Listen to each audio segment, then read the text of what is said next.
வேதம் சொல்கிறது, ரட்சிக்கப்படும் படிக்கு பூமியின் வானத்தின் கீழெங்கும் பூமி முழுவதும் இயேசு என்ற நாமத்தை தவிர வேற எந்த நாமத்திற்கும் கட்டளை கொடுக்கப்படவும் இல்லை, வேற எந்த நாமத்திற்கும் அதிகாரமும் கொடுக்கப்படவில்லை.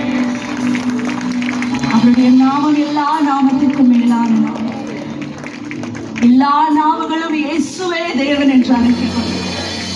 எல்லா முழங்கால்களும் இயேசுவே தேவன் என்று முடங்கும்.